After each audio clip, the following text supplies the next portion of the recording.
Hello everyone और आप सबका स्वागत है बायोलॉजी लेक्चर सीरीज में। और आज हम डिस्कस करेंगे topic heredity. So this lecture is the continuation of the previous lecture. तो जो हमारा प्रीवियस लेक्चर था उसमें हमने क्या पढ़ा था? ठीक है, तो उसमें हमने पढ़ा था वेरिएशन की एक्यूमुलेशन। ठीक है, से क्या होता है और वेरिएशन ये कैसे अराइज होती हैं। ठीक है, तो उसमें हमने पढ़ा था एसेक्सुअल रिप्रोडक्शन में ये वेरिएशन कैसे आती हैं, और ये जो सेक्सुअल रिप्रोडक्शन में ये वेरिएशन कैसे आती हैं। So what are the sources of variation during asexual reproduction and what are the sources of variation during sexual reproduction, इसके बारे में हमने पढ़ा था। ठीक है, अब asexual reproduction में आपको पता है सिर्फ एक ही पेरेंट इन्वॉल्व होता है।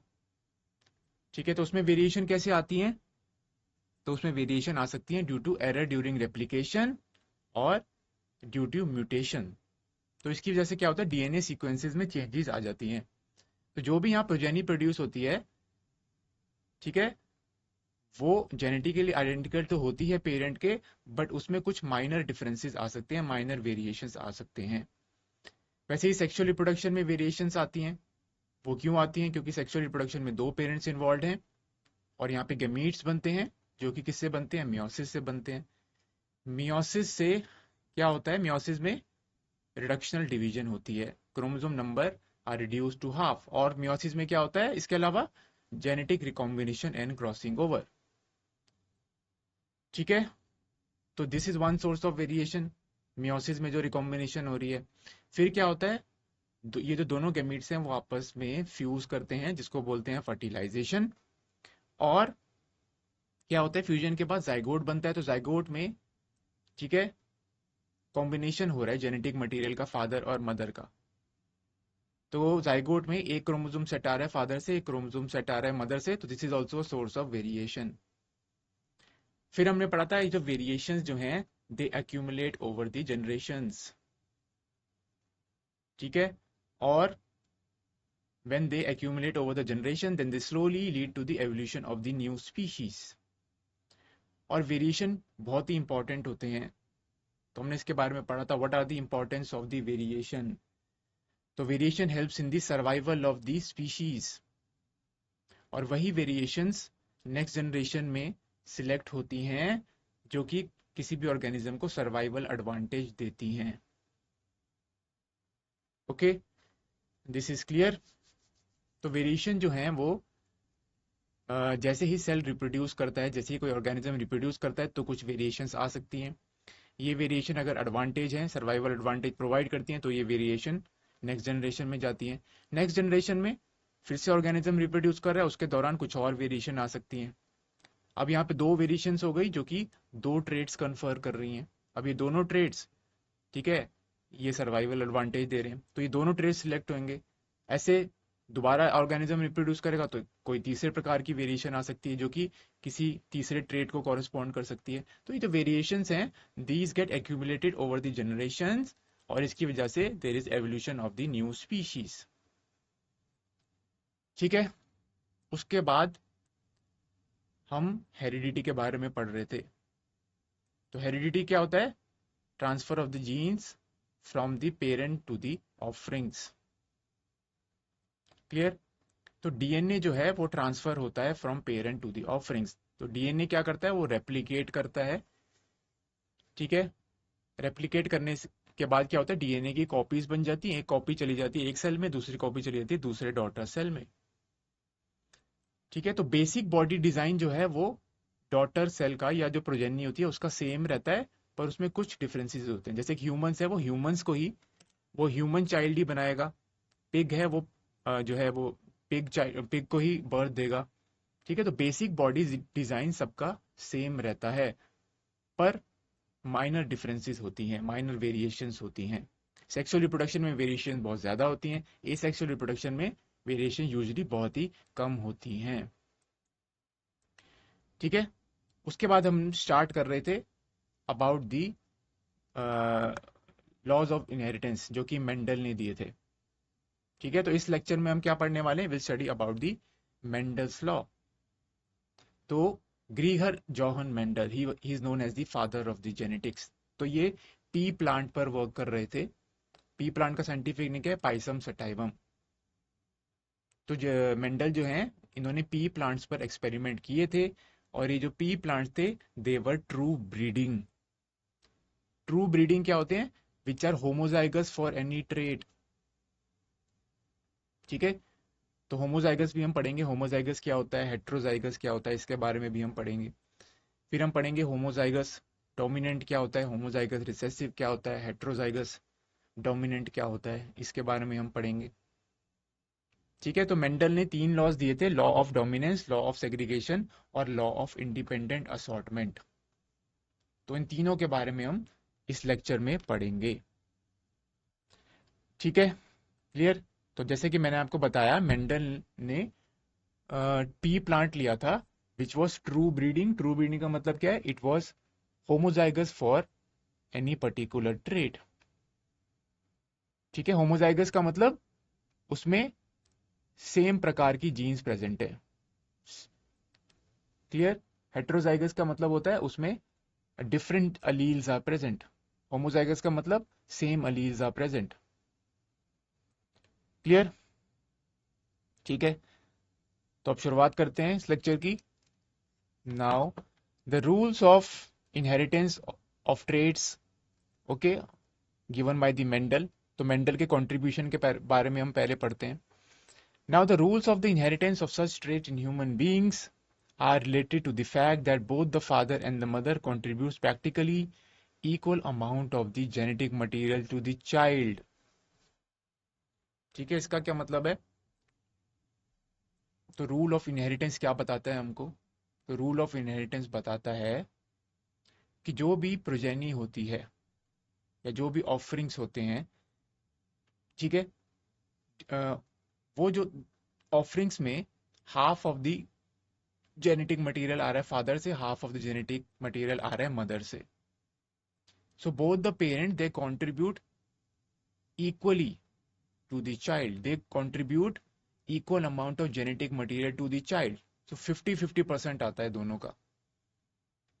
तभी जो आपने देखा होगा, जो जाइगोट बनता है आफ्टर फर्टिलाइजेशन, जाइगोट होता है डिप्लॉयड, और जो गैमीट्स होते हैं वो होते हैं हेप्लॉयड, क्योंकि वो मियोसिस से बन रहे हैं। मियोसिस से क्या होता है? क्रोमोसोम नंबर जो है वो हाफ हो जाता है, तभी इसको बोलते हैं रिडक्शनल डिवीजन। तो ये गैमीट्स आपस में फ्यूज कर रहे हैं। ठीक है, male gamete and female gamete are fusing together, इसको बोलते हैं फर्टिलाइजेशन। अब जब ये दोनों फ्यूज करते हैं, तो मेल का जो न्यूक्लियस है, it fuses with the female nucleus, और न्यूक्लियस के अंदर क्या प्रेजेंट होता है? जेनेटिक मटेरियल प्रेजेंट होता है। ठीक है, डीएनए प्रेजेंट होता है न्यूक्लियस के अंदर। DNA is a genetic material in, you can say, higher organism such as humans. ठीक है, अब ये हाफ जो है जेनेटिक मटेरियल, आप बोल सकते हैं ये हाफ जो डीएनए वो फादर से आ रहा है, जो आधा जो जेनेटिक मटेरियल है या जो डीएनए वो मदर से आ रहा है। ये दोनों आपस में कंबाइन कर जाते हैं, क्योंकि न्यूक्लियस फ्यूज कर जाते हैं आपस में। न्यूक्लियस जब फ्यूज करते हैं, तो मेल और फीमेल जो गैमीट का जो जेनेटिक मटेरियल है वो आपस में फ्यूज कर जाता है, कंबाइन कर जाता है। ठीक है, इसकी वजह से वेरिएशंस भी आती हैं, और इसकी वजह से डिप्लॉयड जाइगोट बन जाता है। तो zygote is a unicellular diploid structure.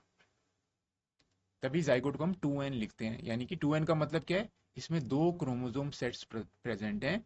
एक क्रोमोसोम सेट आ रहा है फादर से, एक क्रोमोसोम सेट आ रहा है मदर से। Okay, so both father and the mother, they contribute equally, okay, they contribute equal amount of genetic material to the child। so this means that each trait can be influenced by both paternal and maternal DNA। तो हर एक trait है, आपको पता है trait जो है, they are controlled by the genes. और genes किसके बने होते हैं? ये डीएनए के बने होते हैं। जीन को कैसे डिफाइन करते हैं? Gene is the segment of the DNA. Okay, ठीक है, तो हर एक ट्रेट जो है वो डीएनए से कंट्रोल होता है। तो चाइल्ड में आपको पता है पैटर्नल और मैटरनल, ठीक है, यानी कि मदर और फादर दोनों का डीएनए आ रहा है। तो जो चाइल्ड है उसमें जो ट्रेड्स होंगे that will be influenced by both the paternal and the maternal DNA. तो आपको पता है एक जो जीन है उसके दो अलील्स होते हैं। यूजुअली जो एक जीन होता है उसके दो अलील्स होते हैं। ठीक है, एक आ रहा है फादर से, एक आ रहा है मदर से। ठीक है, तो जो भी ट्रेड्स होते हैं चाइल्ड में they are influenced by both the paternal and the maternal DNA, क्योंकि जो चाइल्ड होता है उसमें दोनों का डीएनए आ रहा है। Now thus for each trait there will be two versions in each child. So हर एक ट्रेट के लिए दो वर्जन्स प्रेजेंट होंगे। इसका मतलब क्या है, जीन के दो अलील्स होते हैं। ठीक है, तो कोई भी आप ट्रेट ले लीजिए। ठीक है, जैसे कि आप ले लीजिए, जैसे कि मेंडल ने पी प्लांट में लिया था हाइट। तो हाइट, ठीक है, तो वो एक कॉन्ट्रास्टिंग कैरेक्टर था। तो या तो प्लांट्स टॉल थे या तो प्लांट जो थे वो ड्रॉफ थे। तो ये होते हैं कॉन्ट्रास्टिंग कैरेक्टर। तो यही बोल रहा है हर एक ट्रेट जो है इसके दो वर्जन हो सकते हैं। दो वर्जन मतलब जो एक ट्रेट है it is controlled by two alleles. Clear? एक जीन होते हैं उसके दो अलील होते हैं, एक डोमिनेंट अलील होता है, एक रिसेसिव अलील होता है। और जो डोमिनेंट अलील होता है it marks the expression of the recessive अलील। ये रिसेसिव अलील का जो एक्सप्रेशन होता है उसको ये मास्क कर देता है, उसको ये ओवर पावर कर लेता है। तो सिर्फ डोमिनेंट जो अलील है उसी का ही फिनोटाइप दिखता है, रिसेसिव अलील का जो फिनोटाइप है वो नहीं दिखता। ठीक है, क्लियर है? Now what will then the trait seen in the child be? तो कौन सा ट्रेट दिखेगा चाइल्ड में? क्योंकि जो ट्रेट है वो पैटर्नल और मैटरनल डीएनए दोनों पर डिपेंड करता है। तो कौन सा ट्रेट आएगा? ठीक है, जैसे कि पी प्लांट में ही हम ले लें, जो न्यू प्लांट्स बन रहे हैं क्या वो टॉल होंगे, क्या वो ड्रॉफ्ट होंगे? ठीक है, ये कैसे डिसाइड होता है प्लांट्स टॉल होंगे या ड्रॉफ्ट होंगे? क्योंकि दोनों का डीएनए आ रहा है फादर और मदर का। फादर टॉल है, मदर ड्रॉफ है। तो जो पेरेंट है वो टॉल होगा या ड्रॉफ होगा, ये कैसे डिपेंड होता है?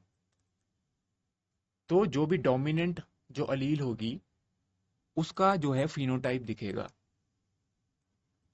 ठीक है, तो डोमिनेंट जो हाइट के लिए जो डोमिनेंट अलील है अगर वो प्रेजेंट है तो वो जो है प्लांट्स टॉल होंगे। अगर रिसेसिव अलील प्रेजेंट है, ठीक है, तो वो प्लांट्स होंगे ड्रॉफ्ट। रिसेसिव अलील्स भी अगर होमोजाइगस कंडीशन में प्रेजेंट होंगे तो वो प्लांट होगा ड्रॉफ्ट। ठीक है, हेट्रोजाइगस कंडीशन में अगर प्रेजेंट होते हैं अलील्स तो प्लांट टॉल होगा। क्लियर? क्योंकि जो डोमिनेंट एलील है it marks the expression of the recessive allele. Clear? तो ये हम डिटेल में पढ़ेंगे which trait is seen in the child या इन द प्लांट्स। क्लियर? इसके बारे में हम चर्चा करेंगे। ठीक है, Mendel worked out the main rules of such inheritance and it is interesting to look at some of his experiments for more than a century ago. तो मेंडल जो हैं उन्होंने रूल्स ऑफ इनहेरिटेंस पर वर्क किया था। ठीक है, तभी मेंडल को बोलते हैं फादर ऑफ द जेनेटिक्स। और इनिशियली मेंडल ने, मैंने आपको बताया, पी प्लांट पे वर्क किया था और उन्होंने 7 कॉन्ट्रास्टिंग कैरेक्टर चूज किए थे। ठीक है, क्लियर? पर उनका वर्क जो है वो काफी टाइम तक अननोटिस रहा था।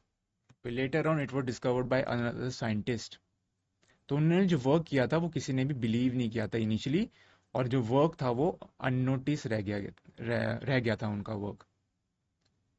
ठीक है, दिस इज क्लियर। अब आगे चलते हैं। तो ये थे Gregor Johann Mendel. He is known as the father of the genetics. ठीक है, ये 1822 से 1804 तक ये जीवित थे। नाउ मेंडल, मेंडल के बारे में पढ़ लेते हैं थोड़ा सा, मेंडल का background. Mendel was educated in the monastery and went on to study science and mathematics at the University of Vienna. तो मेंडल जो है वो पहले एक मोनेस्ट्री में स्टडी करा करते थे उसके बाद वो हायर स्टडीज के लिए, ठीक है, तो उनको साइंस और मैथमेटिक्स में इंटरेस्ट था, so he went on to study science and mathematics at the university of Vienna. ठीक है। Now, failure in the examination for a teaching certificate did not suppress his zeal for scientific quest. तो जो Mendel थे, ठीक है, उनको research करने का बहुत शौक था, ठीक है, उनको साइंस में बहुत इंटरेस्ट था।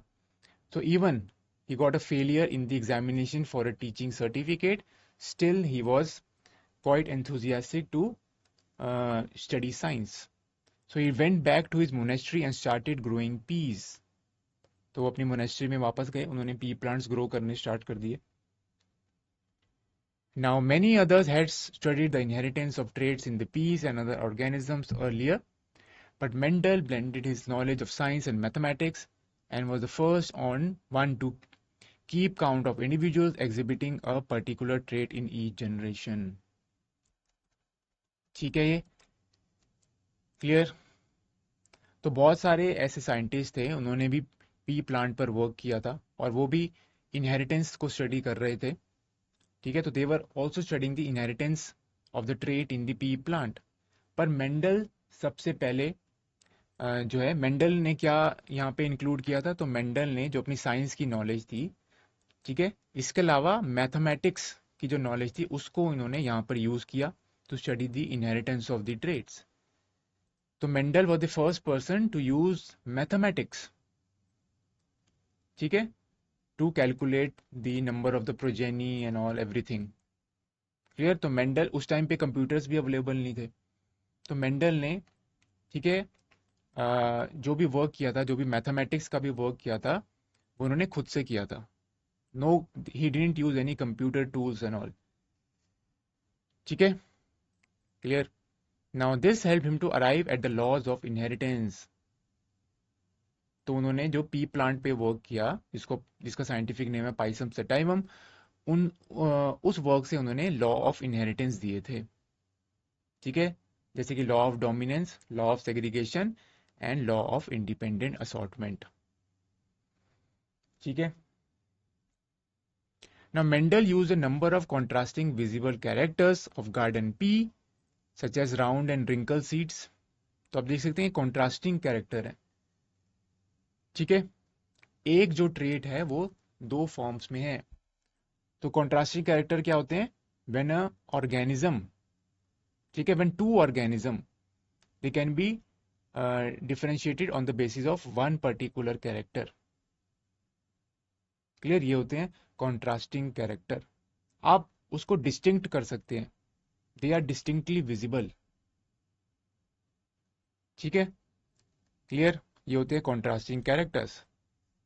तो मेंडल ने 7 कॉन्ट्रास्टिंग कैरेक्टर को स्टडी किया था पी प्लांट में, जैसे कि राउंड एंड रिंकल सीड्स। तो ये एक ट्रेट उन्होंने सिलेक्ट किया यहाँ पे, सीड का शेप। तो सीड या राउंड शेप के हो सकते हैं, रिंकल शेप के हो सकते हैं।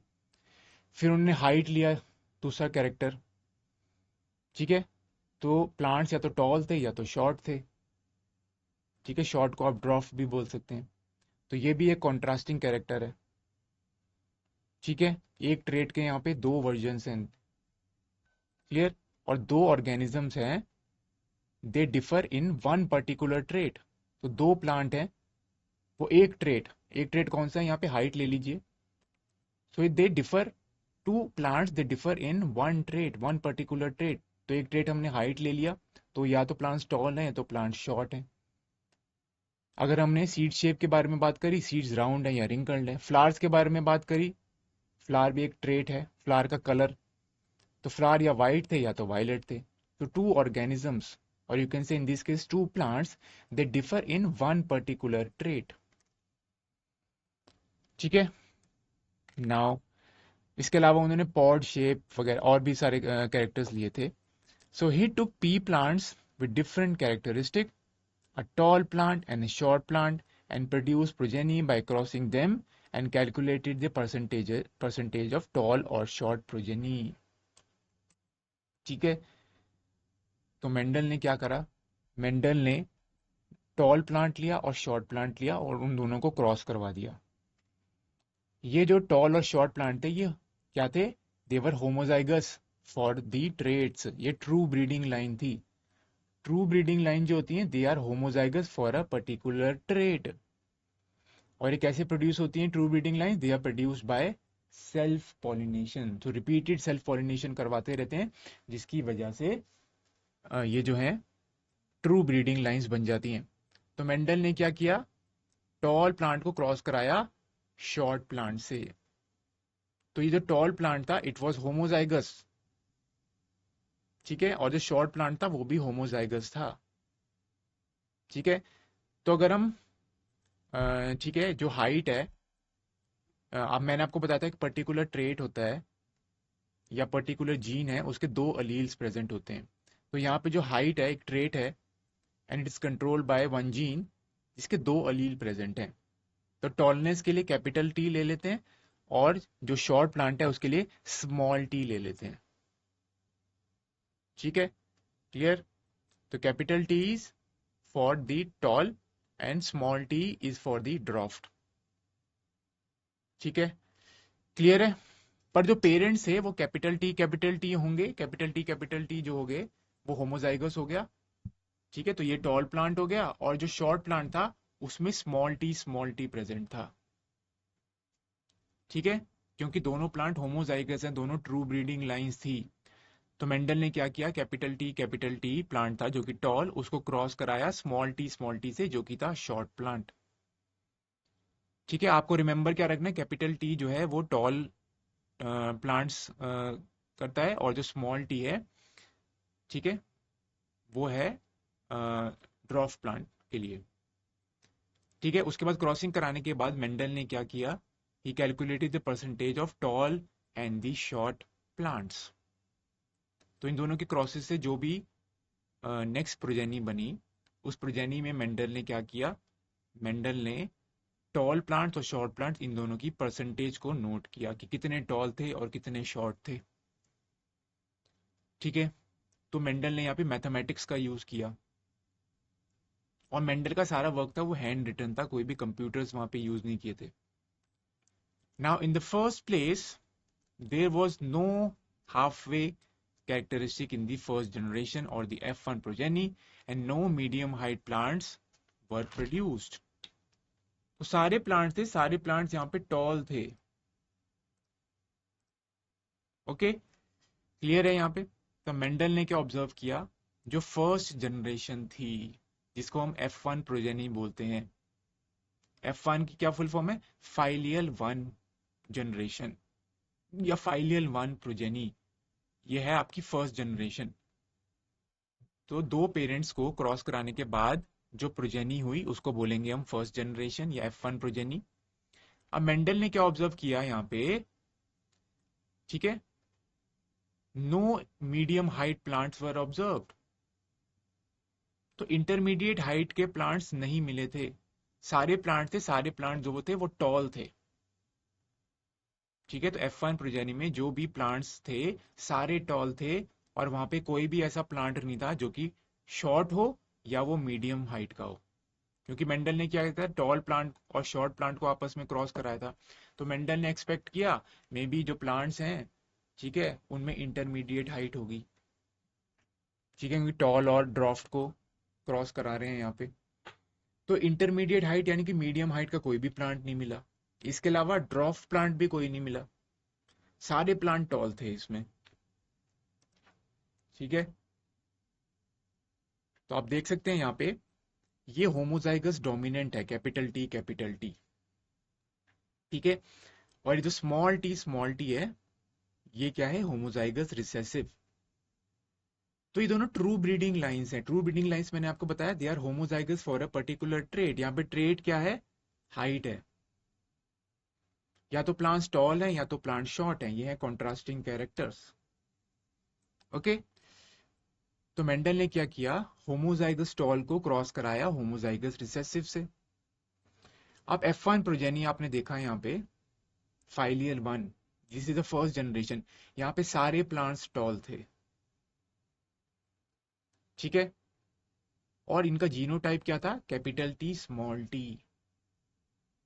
तो आप देख सकते हैं यहाँ पे जीनोटाइप तो कैपिटल टी स्मॉल टी, यानी कि ये हेट्रोजाइगस कंडीशन है। हेट्रोजाइगस कंडीशन मतलब, ठीक है, different alleles are present. Homozygous का मतलब होता है same alleles are present, same types of allele are present. Heterozygous का मतलब different types of alleles are present. Okay, तो इसको बोलते हैं हेट्रोजाइगस डोमिनेंट। क्लियर, सारे प्लांट्स यहाँ पे टॉल थे। तो इससे क्या पता लगा आपको, जो कैपिटल टी है, कैपिटल टी टॉल के लिए था। So capital T is a dominant यहाँ पे अलील, या जीन बोल सकते हैं आप इसको। स्मॉल टी यहाँ पे रिसेसिव हो गया, क्योंकि स्मॉल टी का जो है फिनोटाइप वो एक्सप्रेस नहीं हो रहा। सारे प्लांट्स टॉल हैं, कोई भी शॉर्ट नहीं था। ठीक है, तो स्मॉल टी जो हो गया ये रिसेसिव हो गया यहाँ पे, और कैपिटल टी हो गया ये डोमिनेंट यहाँ पे अलील हो गया। ठीक है, अब डोमिनेंट जो जीन होता है, it marks the expression of the recessive gene. तो तभी यहाँ पे सारे प्लांट्स हैं टॉल। ठीक है, फिर क्या किया मेंडल ने जो F1 जो प्रोजेनी थी उसको फिर क्रॉस करा दिया। तो यहाँ पे सेल्फ फर्टिलाइजेशन करा दी, सेल्फिंग करवा दी यहाँ पे मेंडल ने। उसके बाद क्या किया मेंडल ने, F1 जनरेशन जो प्रोड्यूस हुई उसकी सेल्फिंग करा दी। F1 प्लांट को F1 प्लांट से क्रॉस करा दिया। एक मदर था, एक फादर होगा ऑब्वियसली इसमें, क्योंकि ये सेक्सुअल रिप्रोडक्शन है। तो F1 प्रोजेनी का जीनोटाइप क्या था, कैपिटल टी स्मॉल टी। तो दोनों पेरेंट्स का क्या होगा, कैपिटल टी स्मॉल टी होगा जीनोटाइप। अब आप देख सकते हैं F2 प्रोजेनी यहाँ प्रोड्यूस्ड हुई, यानी कि सेकेंड जनरेशन या फाइलियल 2 जनरेशन। ठीक है, अब आप देख सकते हैं यहाँ पे F2 जो प्रोजेनी थी, यहाँ पे टॉल प्लांट्स प्रोड्यूस हो रहे हैं। ठीक है, ये भी टॉल है, ये भी टॉल है ऑब्वियसली, क्योंकि कैपिटल टी जो है वो डोमिनेंट है। ठीक है, तो ये तीनों जो जीनोटाइप है ये टॉल होंगे। पर इसके अलावा यहाँ शॉर्ट प्लांट भी प्रोड्यूस हुआ, जिसमें स्मॉल टी है। तो रिसेसिव ट्रेट आप देख सकते हैं कब एक्सप्रेस होगा, जब वो होमोजाइगस कंडीशन में प्रेजेंट होगा। डोमिनेंट ट्रेट होमोजाइगस कंडीशन में भी एक्सप्रेस होता है, और हेट्रोजाइगस कंडीशन में भी एक्सप्रेस होगा। पर जो रिसेसिव जीन है वो होमोजाइगस कंडीशन में ही एक्सप्रेस होता है। ठीक है, तो आप देख सकते हैं यहाँ पे एक और चीज आप नोटिस करें, यहाँ पे जो F1 जनरेशन है, आप देख सकते हैं यहाँ पे only one phenotype is observed, phenotype of only one parent is observed। तो सारे टॉल प्लांट थे। तो हम बोल सकते हैं phenotype of only dominant parent is observed। Recessive parent का phenotype दिखा ही नहीं यहाँ पे, क्योंकि सारे प्लांट थे टॉल थे, शॉर्ट प्लांट कोई भी नहीं था। ठीक है, तो सिर्फ टॉल प्लांट दिखे थे। फिर F2 में आप क्या देख सकते हैं, there is reappearance of the trait. यहाँ पे शॉर्ट प्लांट्स दोबारा दिख रहे हैं F2 जनरेशन में। ठीक है, तो there is reappearance of the trait. तो F2 में दोनों पेरेंट्स का फिनोटाइप दिखा, टॉल प्लांट्स भी दिखे, शॉर्ट प्लांट्स भी दिखे। ठीक है, पर F1 में सिर्फ डोमिनेंट जो पेरेंट था उसका फिनोटाइप दिख रहा था। नाउ, ठीक है, तो ये था inheritance of traits in one generation. ठीक है, तो ये मोनोहाइब्रिड क्रॉस है। ठीक है, अब तक हम क्या स्टडी कर रहे थे, inheritance of the traits which involves only one gene. ठीक है, तो मोनोहाइब्रिड क्रॉस क्या होता है, विच इन्वॉल्व्स वन जीन। ठीक है, या which involves one trait. so when we are studying the inheritance patterns of one gene or one trait, it is known as monohybrid cross। तो जो पिछली फिगर थी उसमें मोनोहाइब्रिड क्रॉस मैंने आपको दिखाया था। तो वहां पे एक ही ट्रेट इन्वॉल्व है हाइट, और एक ही जीन इन्वॉल्व है हाइट की जीन, जिसके दो अलील्स हैं। तो ये होते हैं मोनोहाइब्रिड क्रॉस। डायहाइब्रिड क्रॉस क्या होते हैं, डायहाइब्रिड क्रॉस होते हैं, ठीक है, जिसमें दो जीन्स या दो कैरेक्टर्स इन्वॉल्व होते हैं। So when we are studying the inheritance patterns of two genes या टू ट्रेट, उसको बोलते हैं डायहाइब्रिड क्रॉस। तो डायहाइब्रिड क्रॉस के बारे में भी हम पढ़ेंगे। अभी हम चर्चा कर रहे हैं मोनोहाइब्रिड क्रॉस के बारे में। तो ये जो इमेज थी, it is showing you the inheritance of trait over two generations. और सारे प्लांट क्या थे यहाँ पे, टॉल थे। ठीक है, ये क्लियर है। Now this means that only one of the parental trait was seen and not mixture of the to. तो F1 जनरेशन में सिर्फ एक ही पेरेंट का ट्रेट दिखा था, यानी कि डोमिनेंट पेरेंट है उसका ट्रेट दिखा था, और यहाँ पे कोई भी इंटरमीडिएट प्लांट्स प्रोड्यूस नहीं हुए थे। So no mixture of the two were observed. ठीक है, clear. So the next question was, were the tall plants in the F1 generation exactly the same as the tall plant of the parent generation? तो यहाँ पे एक और question यहाँ पे आता है माइंड में कि जो F1 जनरेशन में जो टॉल प्लांट्स थे, क्या उनका जीनोटाइप जो है वो पेरेंट के जीनोटाइप जैसा है? क्योंकि पेरेंट में क्या था, कैपिटल टी था, और F1 में क्या है हमने देखा, बाद में जाके पता चला कैपिटल टी और स्मॉल टी है। ठीक है, तो यहाँ पे यही कह रहा है, क्या जो टॉल प्लांट्स प्रोड्यूस हुए थे F1 जनरेशन में, क्या वो एग्जैक्टली सेम थे? ठीक है, tall plants of the parental generation. तो ऑब्वियसली इसका आंसर तो होगा फिनोटिपिकली, तो yes phenotypically they were toll, but genotype उनका अलग था। जीनोटाइप F1 जनरेशन में टॉल प्लांट्स का क्या था, कैपिटल टी स्मॉल टी, और पेरेंट का क्या था, कैपिटल टी कैपिटल टी। ठीक है, क्लियर। ठीक है, तो अब तक आपको समझ में आ गया। अब तक हम क्या पढ़ रहे थे कि दोनों होमोजाइगस, जो डोमिनेंट होमोजाइगस रिसेसिव प्लांट को क्रॉस करवाया, उससे F1 जनरेशन में आपने देखा सिर्फ डोमिनेंट जो है ट्रेट वो एक्सप्रेस हो रहा था। तो इससे मेंडल ने क्या दिया, लॉ ऑफ डोमिनेंस। ठीक है, तो लॉ ऑफ डोमिनेंस आपको पता लग गया, लॉ ऑफ डोमिनेंस क्या है। तो law of dominance says that in heterozygous pair, यानी कि इन हेट्रोजाइगस कंडीशन जो कि F1 जनरेशन में दिखी थी, उसमें क्या होता है, जो डोमिनेंट अलील है it mask the expression of the recessive अलील। ये है लॉ ऑफ डोमिनेंस। ठीक है, तो F1 जनरेशन को स्टडी करके हम बता सकते हैं what is law of dominance, क्योंकि F1 जनरेशन में सिर्फ डोमिनेंट जो फिनोटाइप था वो एक्सप्रेस हो रहा था। अब नेक्स्ट है लॉ ऑफ सेग्रीगेशन। ठीक है, इसके बारे में पढ़ते हैं। तो F1 को क्रॉस कराने के बाद, ठीक है, F2 प्रोजेनी प्रोड्यूस हुई थी। F2 प्रोजेनी में दोबारा जो है ड्रॉफ प्लांट अपीयर हुए थे। ठीक है, उससे पहले हमने क्वेश्चन देखा कि F1 प्लांट का जीनोटाइप क्या पेरेंट्स के जीनोटाइप से सेम था, तो नहीं। F1 प्लांट में जो टॉल प्लांट्स थे, F1 जनरेशन में जो टॉल प्लांट्स थे वो कैपिटल टी स्मॉल टी थे, पेरेंट क्या था, capital T capital T. Now Mendelian experiments test this by getting both the parental plants and these F1 plants to reproduce by self pollination। तो Mendel ने इसका answer कैसे निकाला कि क्या जीनोटाइप जो टॉल प्लांट्स का था F1 जनरेशन में, क्या वो सेम था पेरेंटल जीनोटाइप से। तो इसको सॉल्व करने के लिए मेंडल ने F1 प्लांट्स थे उसको सेल्फिंग करा दी, उसको सेल्फ पॉलिनेट करवा दिया, या उसकी सेल्फ फर्टिलाइजेशन करवा दी। सेल्फ पॉलिनेशन क्या होता है, when the pollens from the anther they are transferred to the stigma of the same flower। ठीक है, क्लियर। तो पोलन्स कहां से रिलीज होते हैं, एंथर से, एंथर में बनते हैं पोलन्स। एंथर डिहाइज करता है, पोलन रिलीज होते हैं। फिर ये पोलन जो होते हैं it is carried by the wind और एयर और by biotic pollinators such as bees, insects. उसके बाद ये पॉलिनेटिक एजेंट इनको कैरी करते हैं उस स्टिग्मा पर, और ये स्टिग्मा पर लैंड करते हैं ये दूसरे फ्लावर के। ठीक है, इसको बोलते हैं cross pollination, when the pollens are transferred from the anther to the stigma of another flower.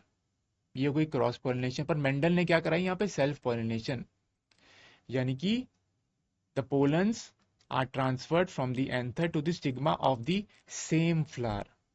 तो यहाँ पे पॉलिनेटिंग एजेंट्स की जरूरत नहीं है। क्लियर। नाउ उसके बाद the progeny of the parental plants are of course all tall. आपने देखा था F1 जनरेशन जो थी उसमें सारे प्लांट्स टॉल थे। हाउएवर द सेकंड जनरेशन और द F2 जनरेशन में क्या ऑब्जर्व किया, progeny of the F1 tall plants are not all tall. तो F2 जब F1 प्लांट्स की सेल्फिंग करवाई तो क्या देखा गया, जो F2 प्रोजेनी थी वहां पे सारे प्लांट स्टॉल नहीं थे, कुछ प्लांट ड्रॉफ भी थे। तो वहां पे आपने देखा 3:1 की रेशियो थी वहां पर, 3 प्लांट स्टॉल थे और एक प्लांट जो था वो ड्रॉफ था। ठीक है, तो फिनोटिपिक रेशियो थी 3:1 वहां पर। तो मोनोहाइब्रिड क्रॉस में F2 जनरेशन में फिनोटिपिक रेशियो होती है 3:1 और जीनोटिपिक रेशियो ही 1:2:1। ठीक है, क्लियर। जीनोटिपिक रेशियो 1:2:1 कैसे हुई, क्योंकि 1 क्या थे वहां पे, कैपिटल टी, 2 क्या थे, कैपिटल टी स्मॉल टी, और 1 था स्मॉल टी स्मॉल टी। सो 1:2:1 में क्या है, 1 जो है दैट इज होमोजाइगस डोमिनेंट, 2 क्या है हेट्रोजाइगस डोमिनेंट, और 1 जो है वो है होमोजाइगस रिसेसिव। ठीक है, क्लियर है। अब आगे चलते हैं। Next, instead 1/4 of them were short, तो 1/4 उसमें शॉर्ट थे, यानी कि 1/4 जो थे वो शॉर्ट थे। क्लियर, तो 1/4 ऑफ देम वर शॉर्ट, 25% जो थे वो शॉर्ट थे, या 1/4 आप ले सकते हैं, वो शॉर्ट थे। क्लियर, और 3/4 जो थे वो हैं टॉल। तो तभी फिनोटिपिक रेशियो होती है 3:1। 3/4 प्लांट्स थे वो टॉल थे, 1/4 प्लांट्स थे वो थे शॉर्ट थे। Clear, now this indicate that both the tallness and shortness traits were inherited in the F1 plant, but only the tallness trait was expressed.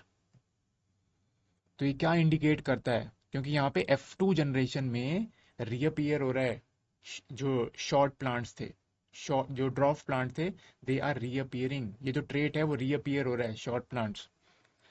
तो इसका मतलब क्या हुआ, जो F1 जनरेशन थी उसमें टॉलनेस और शॉर्टनेस दोनों के अलील्स प्रेजेंट थे, तभी जो F2 जनरेशन में शॉर्ट प्लांट्स आए, क्योंकि F1 जो है उसने एक अलील लिया फादर से, एक अलील लिया मदर से। तो इसको कहते हैं लॉ ऑफ सेग्रीगेशन। तो सेक्सुअल रिप्रोडक्शन में आपको पता है गैमीट्स बनते हैं। ठीक है, तो गैमीट फॉर्मेशन के दौरान क्या होता है, ठीक है, तो अलील्स होते हैं, 50% of the alleles will go in one gamete, और 50% ऑफ जो गैमीट्स हैं उसमें दूसरा अलील आएगा।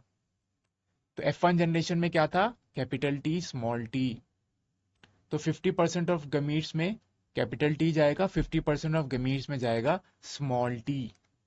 This is known as law of segregation. तो लॉ ऑफ सेग्रीगेशन क्या कहता है, during gamete formation 50% of the gamete will receive one allele and the 50% of the gamete will receive the another allele. या आप बोल सकते हैं लॉ ऑफ सेग्रीगेशन को, during gamete formation alleles for a trait, किसी भी ट्रेट के जो अलील्स होते हैं, तो किसी हर एक ट्रेट के 2 अलील्स हो गए, so these alleles they separate so that each gamete carries only one allele, हर एक गैमीट में सिर्फ एक अलील होगा। ठीक है, क्लियर। तो या तो वो कैपिटल टी होगा या वो स्मॉल टी होगा, दोनों दोनों अलील एक साथ नहीं आ जाते, एक गैमीट में सिर्फ एक ही अलील होगा। ठीक है, कैपिटल टी या स्मॉल टी। तो F1 जनरेशन में आपने देखा था कैपिटल टी और स्मॉल टी था। ठीक है, तो यहाँ पे लॉ ऑफ सेग्रीगेशन प्रूव हो रहा है यहाँ पे। तभी जो F2 जनरेशन थी उसमें आप ड्रॉफ्ट कैरेक्टर देख सकते हैं। ठीक है, now this led Mendel to propose that 2 copies of the factor now called genes controlling traits are present in sexually reproducing organism. ठीक है, तो मेंडल ने जब ये ऑब्जर्व किया कि F2 प्रोजेनी में क्या हो रहा है, ड्रॉफ्ट कैरेक्टर रीअपियर हो रहा है 1/4 रेशियो में। ठीक है, तो इससे क्या मेंडल ने प्रपोज किया, मेंडल ने प्रपोज किया कि हर एक जो जीन होती है उसके 2 अलील्स प्रेजेंट होते हैं, यानी कि जीन्स जो है वो 2 कॉपीज में एग्जिस्ट करती है। पर उस टाइम मेंडल ने क्या कहा था, मेंडल ने इनको फैक्टर्स कहा था, तो मेंडल को जीन्स के बारे में उस टाइम पता नहीं था, तो मेंडल ने फैक्टर टर्म यूज किया था। ठीक है, ये फैक्टर्स ही लेटर ऑन जाके डिस्कवर हुए that these are genes only. तो मेंडल ने ये प्रपोज किया कि हर एक जीन का, हर एक फैक्टर के दो कॉपीज होते हैं। ये दो कॉपीज क्या हैं? अलील्स होती हैं। So this means that each gene has to alleles. ठीक है, क्लियर? और ये जो दोनों अलील्स हैं, they control the traits in sexually reproducing organism. Clear? ठीक है। ये तो हर एक जीन के दो अलील्स प्रेजेंट होते हैं। कभी कभार एक जीन के दो से ज्यादा अलील्स भी प्रेजेंट हो सकते हैं, इसको बोलते हैं मल्टीपल अलीलिज्म। जैसे ब्लड ग्रुप के केस में होता है, वहां पे 3 अलील्स होती हैं। क्लियर? पर यूजली एक जीन के सिर्फ 2 अलील्स ही प्रेजेंट होते हैं। ठीक है, और ये जो दोनों अलील्स हैं, ये ट्रेट को कंट्रोल करते हैं। तो आप ये भी बोल सकते हैं a trait is controlled by 2 genes. जैसे कि हाइट आप ले लीजिए, so trait is controlled by 2 alleles. उदाहरण के तौर पे आप हाइट ले लीजिए, हाइट एक ट्रेट है। Height is controlled by 2 alleles, capital T और स्मॉल टी। अगर कैपिटल टी यानी कि होमोजाइगस कंडीशन में आता है तो टॉल होंगे। ठीक है, अगर कैपिटल टी स्मॉल टी यानी कि हेट्रोजाइगस कंडीशन होती है, तब भी टॉल होंगे ये प्लांट्स, क्योंकि कैपिटल टी डोमिनेंट है। ड्रॉप प्लांट कब होंगे? जब होमोजाइगस रिसेसिव कंडीशन होगी, या यानी कि जब स्मॉल टी होगा। ठीक है, क्लियर है? वैसे आप दूसरा ट्रेट भी ले सकते हैं, आप सीड का शेप ले सकते हैं, फ्लावर का कलर ले सकते हैं। तो फ्लावर का कलर लें हम, तो फ्लावर का कलर या तो वायलेट है, या तो फिर वो वाइट हो सकता है। ठीक है, तो यहाँ जो फ्लावर का कलर है, ये भी 2 अलील से रेगुलेट हो रहा है, कंट्रोल हो रहा है। ठीक है, क्लियर है? अब आपको ये भी देखना है, यहाँ पे हमने कैपिटल टी और स्मॉल टी यूज किया था। टॉल के लिए कैपिटल टी और ड्रॉफ्ट के लिए स्मॉल टी, तो हमने वहां पे डी नहीं यूज करा, हमने स्मॉल टी यूज किया। ठीक है, तो ये हम करते हैं to avoid the confusion. Clear? So these two may be identical और may be different depending on the parentage. तो इसका मतलब क्या कह रहा है ये? होमोजाइगस जो हैं वो डोमिनेंट कंडीशन में भी हो सकते हैं। ठीक है, होमोजाइगस रिसेसिव कंडीशंस में भी हो सकती हैं। तो होमोजाइगस डोमिनेंट और होमोजाइगस रिसेसिव कंडीशन में क्या हो रहा है? 2 आइडेंटिकल अलील्स प्रेजेंट होती हैं। और हेट्रोजाइगस कंडीशन में क्या होता है? 2 डिफरेंट अलील्स प्रेजेंट होती हैं। क्लियर? और ये किस पे डिपेंड करता है? ये जो जीनोटाइप हेट्रोजाइगस या होगा या होमोजाइगस होगा, it depends on the parents. ठीक है, now a parent pattern of inheritance can be worked out with this assumption as shown in the figure. तो पैटर्न ऑफ इनहेरिटेंस हम देखेंगे। ठीक है, हमने जो मैंने आपको इमेज दिखाई थी, उसमें भी you can see the pattern of inheritance. तो 2 पेरेंट्स को क्रॉस कराया जो कि ट्रू ब्रीडिंग थे, वो होमोजाइगस थे for the trade. F1 generation में सिर्फ डोमिनेंट ट्रेड दिखा, और F1 जनरेशन की जब सेल्फिंग करी, तो F2 जनरेशन में 3/4 प्लांट्स जो थे वो टॉल थे, 1/4 प्लांट्स थे वो ड्रॉफ थे। तो फिनोटिपिक रेशियो हो गई 3:1 और जीनोटोपिक रेशियो हो गई 1:2:1। तो मोनोहाइब्रिड क्रॉस से हम लॉ ऑफ डोमिनेंस और लॉ ऑफ सेग्रीगेशन दोनों को एक्सप्लेन कर सकते हैं। ठीक है, अब आप एक ही एक्टिविटी कर सकते हैं। तो इसमें आपको क्या करना है? What experiment can you perform that the F2 generation did in fact had 1:2:1 ratio of capital T small capital T small T and small T traits. तो यहाँ पे जीनोटिपिक रेशियो के बारे में बात कर रहे हैं यहाँ पे। ठीक है, तो सिंपल आप मेंडल का जो है एक्सपेरिमेंट वो आप फॉलो कर सकते हैं यहाँ पे। ठीक है, तो आप पी प्लांट ही ले लीजिए या कोई भी प्लांट ले लीजिए आप। ठीक है, जो कि ट्रू ब्रीडिंग होना चाहिए पहले तो, यानी कि it should be homozygous for a particular trait. तो आप 2 प्लांट को क्रॉस कराइए, एक मेल ले लीजिए, एक फीमेल ले लीजिए। तो सेक्सुअल रिप्रोडक्शन में आपको पता है 2 पेरेंट्स इन्वॉल्व होते हैं। ठीक है, ये दोनों पेरेंट्स अपने जो गैमीट्स प्रोड्यूस करते हैं। Male parent will produce male gamete, female parent will produce the female gamete. फिर आपको उनको क्रॉस करवाना है। ठीक है, फिर F1 प्रोजेनी आपको F1 प्रोजेनी में आप निकाल सकते हैं what is the percentage of toll plant and short plant. ठीक है, फिर आपने F1 प्रोजेनी को आप क्रॉस करवा देंगे, F1 प्रोजेनी को आप सेल्फिंग करा देंगे F1 प्रोजेनी की। फिर आप जो F2 जनरेशन हुई उसमें आप स्टडी कर सकते हैं, उसमें आप कैलकुलेट कर सकते हैं कितने टॉल प्लांट हैं और कितने ड्वार्फ प्लांट हैं, और उसके द्वारा आप कैलकुलेट कर सकते हैं फिनोटिपिक रेशियो। क्लियर है?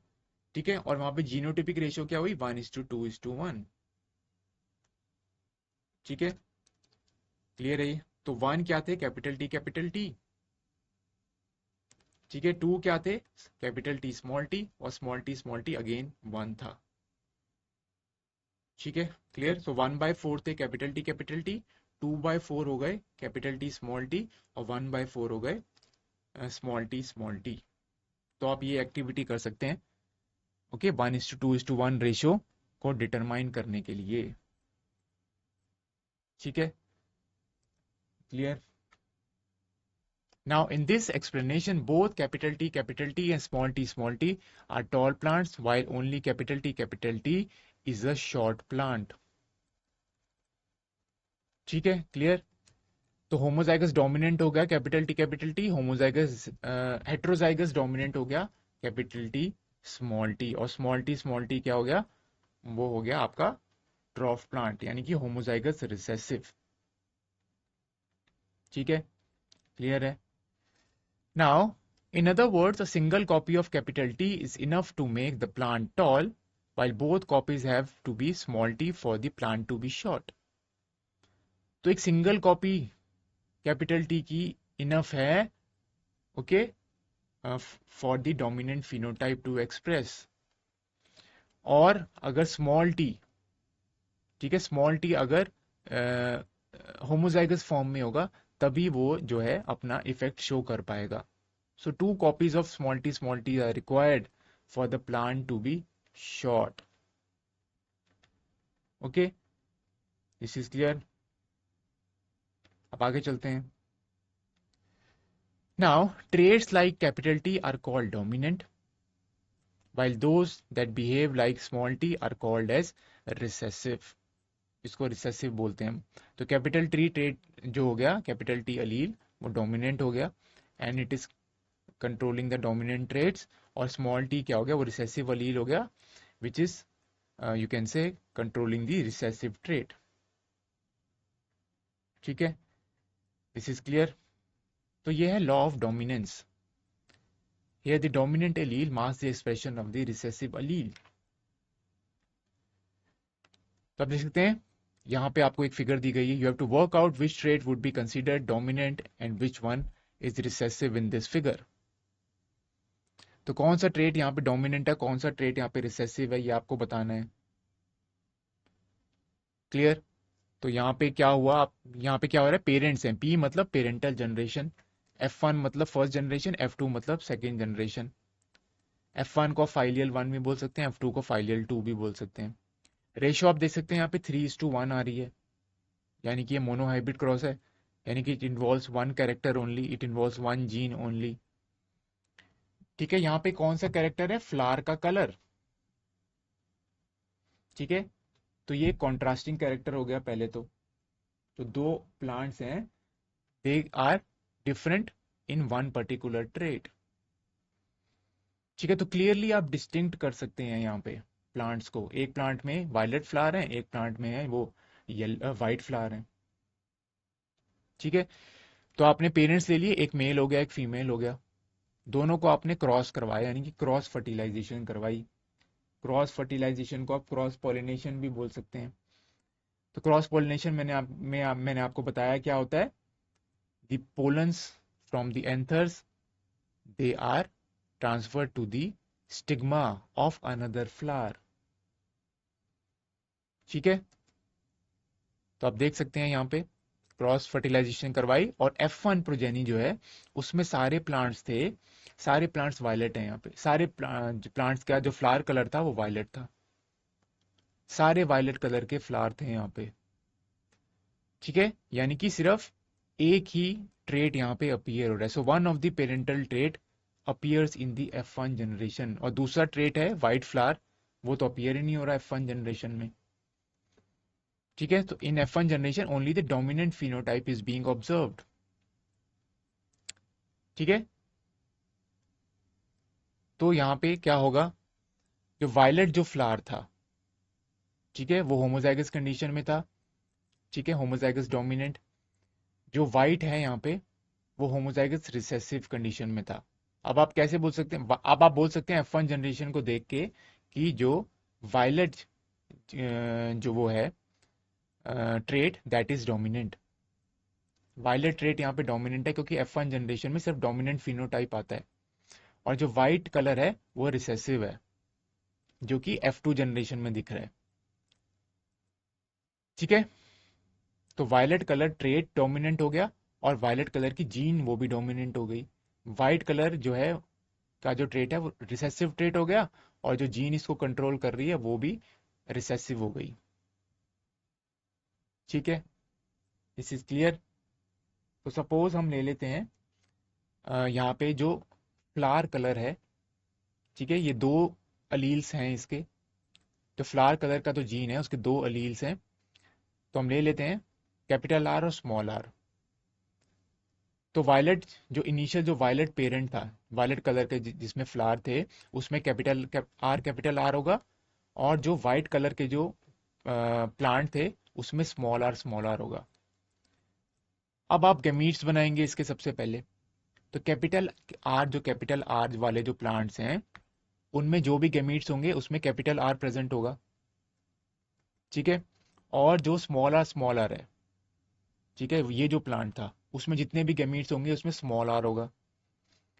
अब क्या होता है, जो प्रोजेनी होती है उसमें एक अलील आएगा फादर से, एक अलील आएगा मदर से। ये हमने इनिशियली पढ़ा था, both the parents they contribute equally in the child और इन द प्रोजेनी। तो F1 जनरेशन में क्या होगा, कैपिटल आर होगा और स्मॉल आर होगा। कैपिटल आर आ रहा है एक पेरेंट से, स्मॉल आर आ रहा है दूसरे पेरेंट से। ठीक है, तो F1 में क्या हो गया, कैपिटल आर स्मॉल आर हो गया। ठीक है, कैपिटल आर डोमिनेंट है यहाँ पे। ठीक है, ये वायलेट कलर के लिए है, तो सारे प्लांट्स हैं यहाँ पे वायलेट कलर के। ठीक है, अब F1 जनरेशन की सेल्फिंग करवा दी, यानी कि सेल्फ फर्टिलाइजेशन करवा दी। इसके बाद क्या हुआ, F2 जनरेशन में क्या देखा, 3:1 की रेशियो दिख रही थी। 3 टॉल थे और 1 जो था वो शॉर्ट थे। ठीक है, क्लियर है। तो यहाँ पे आपने देखा there is reappearance of the trait, यहाँ पे रिसेसिव ट्रेट दोबारा रीअपीयर हो रहा है। तो इससे क्या आप बता सकते हैं, इससे आप बता सकते हैं जो F1 जनरेशन थी उसमें हेट्रोजाइगस कंडीशन प्रेजेंट थी। ठीक है, कैपिटल आर और स्मॉल आर था, ऑल्दो उसका फिनोटाइप तो वायलेट फ्लावर कलर था, पर उसका जीनोटाइप अलग है। जीनोटाइप क्या है उसका, कैपिटल आर और स्मॉल आर। पेरेंट का जीनोटाइप क्या था, कैपिटल आर कैपिटल आर। ठीक है, this is clear. F2 generation में आपने देखा ड्रॉफ्ट जो है कैरेक्टर दोबारा रीअपीयर हो रहा है यहाँ पे। तो यहाँ पे आप लॉ ऑफ डोमिनेंस और लॉ ऑफ सेग्रीगेशन दोनों एक्सप्लेन कर सकते हैं इस डायग्राम से। क्लियर। अगर आपको ये डायग्राम नहीं लेना तो आप दूसरा ट्रेट ले सकते हैं हाइट का। तो आप टॉल प्लांट्स दिखा सकते हैं जिसको आपने क्रॉस कराया शॉर्ट प्लांट से।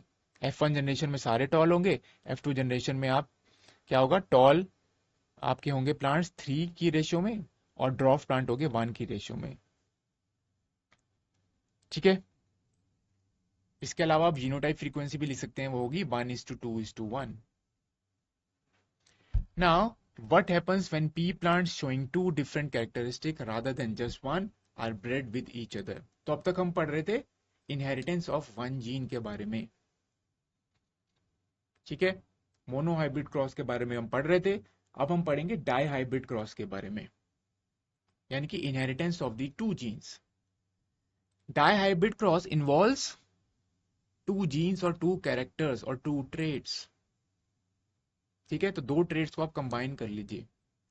तो आप टॉल प्लांट्स ले लीजिए, ठीक है, विच हैव राउंड सीड्स, या आप शॉर्ट प्लांट्स ले लीजिए विच हैव रिंकल सीड्स। तो यहाँ पे दो कैरेक्टर्स इन्वॉल्व हैं। तो यहाँ पे आप जो दो प्लांट्स ले रहे हैं, मेल और female, they are differing in two traits, two characters, और ये दोनों ट्रेट हैं they are controlled by two different genes. ठीक है, तो क्या होगा, तो कैसी प्रोजेनी प्रोड्यूस होगी। So what do the progeny of a tall plant, and round seed and short plant and wrinkle seed look alike. तो यहाँ पे दो कैरेक्टर्स क्या हैं, एक तो हाइट कैरेक्टर लिया यहाँ पे, दूसरा कैरेक्टर लिया सीड की शेप। तो प्लांट जो है दो कैरेक्टर्स में यहाँ पे डिफर कर रहे हैं। प्लांट्स या तो टॉल हैं या तो शॉर्ट हैं। इसके अलावा जो सीड्स प्रोड्यूस कर रहे हैं या तो वो राउंड सीड प्रोड्यूस कर रहे हैं या वो रिंकल सीड प्रोड्यूस कर रहे हैं। ठीक है। तो अगर हम डाइहाइब्रिड क्रॉस करें तो प्रोजेनी जो है वो उसमें कौन से कैरेक्टर्स आएंगे। ठीक है। Now they are all tall and have round seeds. तो यहाँ पे जो F1 प्रोजेनी प्रोड्यूस हुई, क्या वहां पे देखा, F1 प्रोजेनी सारी टॉल थी, ठीक है, और वो राउंड सीड प्रोड्यूस कर रही थी। तो इसका मतलब क्या हुआ, आपको पता है F1 जो प्रोजेनी होती है उसमें डोमिनेंट फिनोटाइप ही सिर्फ शो होता है। ठीक है। तो इसका मतलब क्या हो गया, टॉल जो है कैरेक्टर वो डोमिनेंट है, और जो टॉलनेस के लिए जो अलील है वो डोमिनेंट अलील है, और जो राउंड सीड्स है, ठीक है, ये डोमिनेंट कैरेक्टर हो गया, और जो अलील जो कि राउंड शेप सीड्स को कंट्रोल कंट्रोल कर रही है वो भी डोमिनेंट हो गई। तो F1 प्लांट हो गए सारे टॉल एंड राउंड। तो this proves law of dominance. Now tallness and round seeds are 10 dominant traits, ये दोनों डोमिनेंट ट्रेट्स हो गए। Now, but what happens when these F1 progeny are used to generate F2 progeny by self-pollination? अब अगर हमने F1 progeny को की selfing करवा दी, सेल्फ पॉलिनेशन करवा दी, उसकी सेल्फ फर्टिलाइजेशन करवा दी, तो F2 प्रोजेनी में कौन कौन से ट्रेट्स अपीयर होंगे। तो मोनोहाइब्रिड क्रॉस में क्या हो रहा था, दोनों पेरेंटल ट्रेट्स आ रहे थे, टॉल प्लांट्स भी आ रहे थे, ड्वार्फ प्लांट्स भी आ रहे थे, पर इंटरमीडिएट तो कहीं पे भी नहीं दिखा मोनोहाइब्रिड क्रॉस में कि इंटरमीडिएट प्लांट्स भी बन रहे हैं। ठीक है, यानी कि न्यू कैरेक्टर कोई यहाँ पे नहीं दिख रहा था यहाँ पे। ठीक है, सिर्फ दो ही फॉर्म्स दिखी एक कैरेक्टर की, या तो टॉल या तो फिर ड्राफ्ट। पर यहाँ पे आप देखें दो जीन्स इन्वॉल्व हैं, दो कैरेक्टर्स इन्वॉल्व हैं यहाँ पर। ठीक है।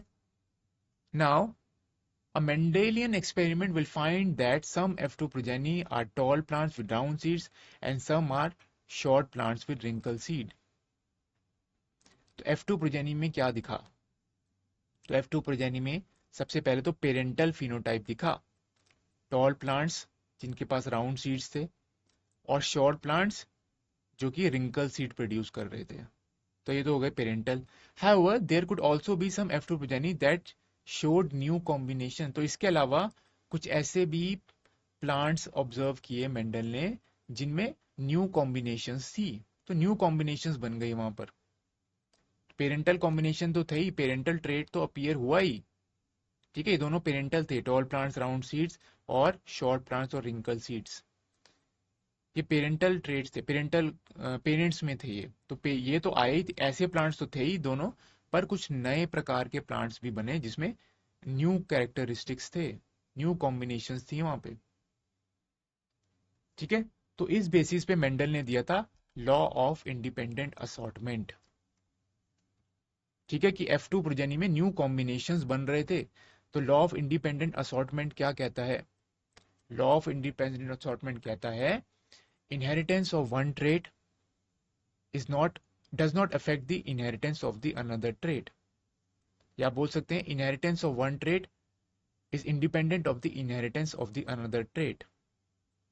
या आप ये भी बोल सकते हैं inheritance of one gene is independent of the inheritance of another gene. और आपको पता है एक जीन जो है उसके दो अलील्स होते हैं, तो ये भी बोल सकते हैं अलील्स ऑफ डिफरेंट जीन्स, यानी कि टू जीन्स यहाँ पे इन्वॉल्व है।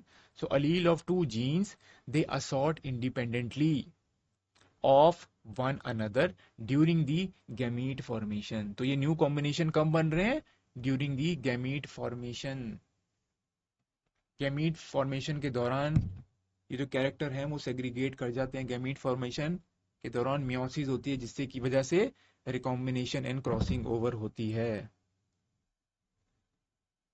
Okay, this is clear. अब आगे चलते हैं। ठीक है। Now you can see as how new combination of trait are formed in the F2 offerings. when factors controlling for seed shape and seed color recombine to form zygote leading to form F2 offerings। तो ये figure में देखेंगे हम। तो F2 generation में new combinations भी बन रहे थे यहाँ पे, ठीक है। Now, thus the tall and the short trait and the round seed and wrinkle seed trait are independently inherited। यानी कि ये जो टॉल और जो शॉर्ट ट्रेट था, ठीक है, which is controlled by two alleles. तो ये ट्रेट क्या है, हाइट है, ये दो अलील से कंट्रोल हो रहा है, टॉलनेस की अलील और शॉर्टनेस की अलील से, ठीक है। सो दीज अलील्स और you can say this gene they assort independently, ठीक है, और दे इनहेरेंट इंडिपेंडेंटली, इनकी इनहेरिटेंस इंडिपेंडेंट है, ठीक है। Okay, from this another trait which is seed shape which is again controlled by two alleles. एक round seed दे रही है, एक रिंकल सीड शेप दे रही है। So inheritance of the alleles of one gene is independent of the inheritance of the alleles of the another trait or another gene। इसको बोलते हैं लॉ ऑफ इंडिपेंडेंट असॉर्टमेंट। यानी कि alleles of different genes, ठीक है, alleles of different genes they assort independently from one another, ठीक है। This is known as law of independent assortment. Law of independent को एक्सप्लेन करने के लिए हमें डाइहाइब्रिड क्रॉस करना पड़ेगा। और ये न्यू कॉम्बिनेशन कम बन रहे हैं during the gamete formation. Gamete formation के दौरान ही रिकॉम्बिनेशन और क्रॉसिंग ओवर होती है। So this is the source of variation. हम बता रहे थे सेक्सुअल रिप्रोडक्शन में वेरिएशन आती है ड्यूरिंग गैमीट फॉर्मेशन, क्योंकि गैमीट्स किससे बनते हैं, मियोसिस से बनते हैं। आप देख सकते हैं यहाँ पे वेरिएशन कैसे आ रही है, यहाँ पे न्यू कॉम्बिनेशंस बन गए यहाँ पे because of independent assortment. Clear. यहाँ पे एक कैरेक्टर की जो इनहेरिटेंस है, एक जीन की इनहेरिटेंस है, इट इज यू कैन से independent of the inheritance of the another character. या ये भी आप बोल सकते हैं inheritance of one character okay is not influenced by the inheritance of the another character, ठीक है। तो यहाँ पे न्यू कॉम्बिनेशंस बन जाते हैं, ठीक है। तो पहले क्या था, टॉल और राउंड प्लांट्स थे और शॉर्ट और रिंकल्ड थे। तो ऐसा नहीं है सिर्फ टॉल और राउंड ही बनेंगे, टॉल और रिंकल्ड सीड्स वाले भी बन सकते हैं, ये भी कॉम्बिनेशन बन सकता है, ठीक है। तो ऐसा नहीं है कि टॉल जो है अलील वो हमेशा राउंड सीड के साथ ही जाएगा। जो टॉल वाला जो है, ठीक है, वो रिंकल्ड सीड भी बना सकता है। इसको बोलते हैं law of independent assortment. Clear है। तो आप इस इमेज से समझते हैं लॉ ऑफ इंडिपेंडेंट असॉर्टमेंट। तो आप देख सकते हैं यहाँ पे एक एग्जांपल यहाँ पे दूसरा लिया है, यहाँ पे राउंड शेप के सीड्स लिए हैं और ग्रीन कलर के सीड लिए हैं। तो यहाँ पे दो कैरेक्टर्स चूज किए हैं, ठीक है। एक तो सीड का शेप या तो राउंड हो सकता है सीड या रिंकल्ड हो सकता है। इसके अलावा सीड का कलर चूज किया, या तो ग्रीन सीड है या तो येलो सीड है। क्लियर। अब आप देख सकते हैं यहाँ पे इन दोनों को क्रॉस करवाया, ठीक है। तो राउंड सीड है, ये कैपिटल आर से कंट्रोल हो रहा है ये, ठीक है। और ग्रीन जो है वो रिसेसिव यहाँ पे ट्रेट है। राउंड ट्रेट जो है, राउंड जो ये है शेप, दिस इज डोमिनेंट, ठीक है। तो उन्होंने राउंड ग्रीन प्लांट्स को क्रॉस कराया wrinkled and yellow colour seed से, ठीक है। जीनोटाइप इनका ये था, आप देख सकते हैं capital R small Y small Y small R capital Y. तो सिंपली आप बता सकते हैं रिसेसिव ट्रेट्स कौन से हो गए। रिसेसिव ट्रेट्स जो हैं वो होमोजाइगस कंडीशन में ही अपीयर होते हैं, ठीक है। तो दो कॉपीज चाहिए होती हैं रिसेसिव अलील की, तभी उनका फिनोटाइप एक्सप्रेस होगा। तो आप देख सकते हैं रिसेसिव यहाँ पे ट्रेट क्या हो गया, ग्रीन कलर, ठीक है। और रिंकल्ड जो सीड शेप है, ये दोनों रिसेसिव, ये आपको माइंड में रखना है यहाँ पे। डोमिनेंट फिर कौन से हो गए, राउंड और येलो कलर, ये दोनों हो गए डोमिनेंट। अब यहाँ पे गैमीट्स आपने बनाए, ये गैमीट्स बन रहे हैं, तो गैमीट्स के दौरान क्या होती है, सेग्रीगेशन होती है। तो आप देख सकते हैं एक जीन का एक अलील आएगा और दूसरे जीन का भी अलील आएगा। इसी प्रकार इस वाले में भी एक अलील आया, ठीक है, और दूसरा अलील आया दूसरे जीन का। तो ये गैमीट्स बन गए। इससे गैमीट्स क्या बने इस वाले पेरेंट से, कैपिटल आर स्मॉल वाई, और यहाँ पे जो भी गैमीट्स होंगे उसमें क्या होगा, स्मॉल आर और कैपिटल वाई। तो आप देख सकते हैं यहाँ पे दोनों दो जीन्स हैं, यहाँ पे दोनों जीन्स का एक एक अलील आ गया गैमीट्स में। ठीक है, अब ये दो गैमीट्स आपस में फ्यूज करे, ठीक है, क्योंकि सेक्सुअल रिप्रोडक्शन में क्या होता है, gamete formation and then fertilization. Fusion के बाद F1 बन गया, ठीक है, तो ये F1 जनरेशन हो गई आपकी। तो यहाँ पे सारे F1 हैं, इनका जीनोटाइप होगा capital R small R, capital Y small Y, ठीक है। तो आप पुनेट स्क्वायर के माध्यम से भी ये बना सकते हैं, ठीक है। एक तरफ आप मेल गैमीट्स लिख लीजिए, एक तरफ आप फीमेल गैमीट लिख लीजिए, ठीक है। फिर आप कॉम्बिनेशन बनाएंगे तो सारे प्लांट्स में ये सेम कॉम्बिनेशन बनेगी। तो सारे प्लांट क्या है, राउंड और येलो। तो आपको पता चल गया राउंड जो है वो डोमिनेंट ट्रेट है, येलो भी एक डोमिनेंट ट्रेट है, ठीक है। वो आप इसको पेरेंट्स का जीनोटाइप देख के भी बता सकते हैं यहाँ पे, क्योंकि स्मॉल आर ये होमोजाइगस कंडीशन में है, तभी रिंकल्स शेप सीड आ रहे हैं। कैपिटल वाई होमोजाइगस कंडीशन में, होमोजाइगस रिसेसिव हो गया है, तभी ग्रीन कलर का सीड आ रहा है, ठीक है। तो आपको पता लग गया राउंड डोमिनेंट है, येलो भी डोमिनेंट है। अब F1 की सेल्फिंग करवाते हैं। तो F1 की सेल्फिंग करवा दी, यानी कि सेल्फ पॉलिनेशन करवा दी, सेल्फ फर्टिलाइजेशन करवा दी। तो क्या हुआ उससे, आप अगेन ये पुनेट स्क्वायर है, पुनेट स्क्वायर जो है उसके माध्यम से आप डिफरेंट कॉम्बिनेशन बना सकते हैं। आप बता सकते हैं कि प्रोजेनी की जीनोटाइप क्या होगा, ठीक है। तो पहले भी हमने एक क्वेश्चन एक्टिविटी हमने देखी थी, तो उसमें भी आप पुनेट स्क्वायर बना सकते हैं, और पुनेट स्क्वायर से आप 1:2:1 की रेशियो बता सकते हैं, ठीक है। फिनोटाइप तो आप देख के ही बता सकते हैं, जीनोटाइप के लिए आपको पुनेट स्क्वायर बनाना होगा। तो वहां पे भी क्या था, आप मोनोहाइब्रिड क्रॉस ले सकते हैं, ठीक है। आप एक कैरेक्टर ले लीजिए हाइट का, ठीक है, और उसके बेसिस पे आप बता सकते हैं 1:2:1 रेशियो, जो कि F2 में होगी। तो F2 में फिनोटिपिक रेशियो मोनोहाइब्रिड क्रॉस में 3:1 थी, और 1:2:1 थी जीनोटिपिक रेशियो। तो पुनेट स्क्वायर आप वहां पे भी बना सकते हैं, ठीक है, जिससे आप जीनोटिपिक रेशियो भी बता सकते हैं, ठीक है। तो आप देख सकते हैं यहाँ पे F1 को क्रॉस करवाया, ठीक है, दो F1 है यहाँ पे। तो अगेन यहाँ पे आप पहले तो गैमीट्स बनाएंगे, कौन कौन से गैमीट्स बन रहे हैं यहाँ पे। तो इधर आप मेल गैमीट लिख दीजिए, इधर आप फीमेल गैमीट लिख दीजिए। तो गैमीट्स का क्या प्रोड्यूस होंगे यहाँ पे, कैपिटल आर स्मॉल वाई। तो या तो कैपिटल आर स्मॉल वाई आ सकता है, आप देख सकते हैं, ठीक है। Capital R small Y, capital R और स्मॉल वाई बन रहा है यहाँ पे। फिर स्मॉल आर और स्मॉल वाई, स्मॉल आर और स्मॉल वाई, ठीक है, और स्मॉल आर और स्मॉल वाई। तो यहाँ पे आप मेल गैमीट्स लिख लीजिए, यहाँ फीमेल गैमीट लिख लीजिए। दोबारा एक बार देख लेते हैं, ये मेल जो है क्या गैमीट्स बना रहा है, capital R small capital Y, capital R और स्मॉल वाई। स्मॉल आर जा सकता है कैपिटल वाई के साथ, और स्मॉल आर जो है वो जा सकता है स्मॉल वाई के साथ, ठीक है। तो यहाँ पे सेग्रीगेशन हो रही है यहाँ पे, ठीक है। फिर फीमेल भी सेम गैमीट्स प्रोड्यूस करेगी, ठीक है, क्योंकि जीनोटाइप फीमेल का भी सेम है।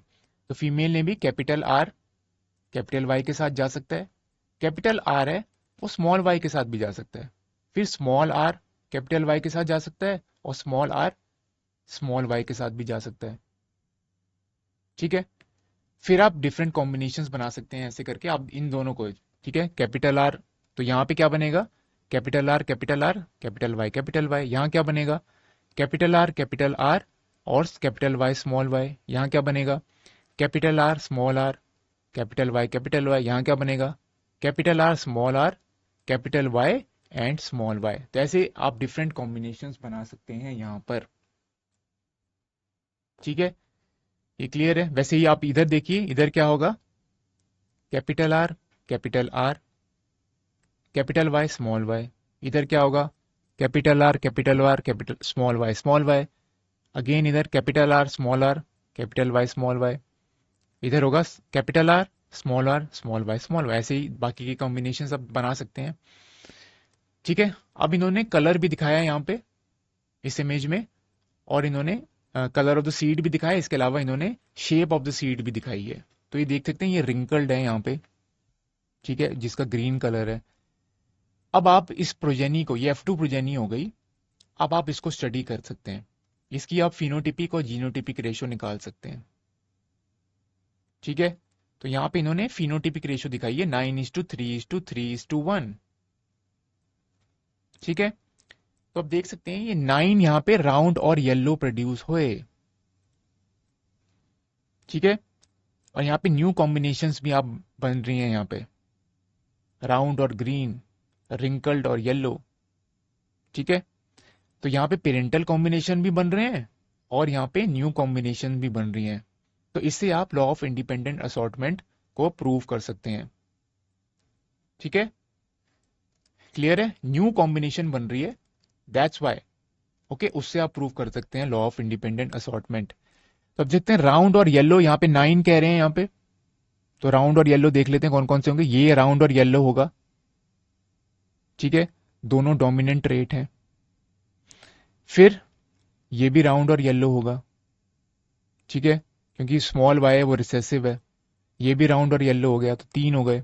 ये भी राउंड और येलो हो गया, ठीक है, this is also round and yellow, ये भी राउंड और येलो हो गया।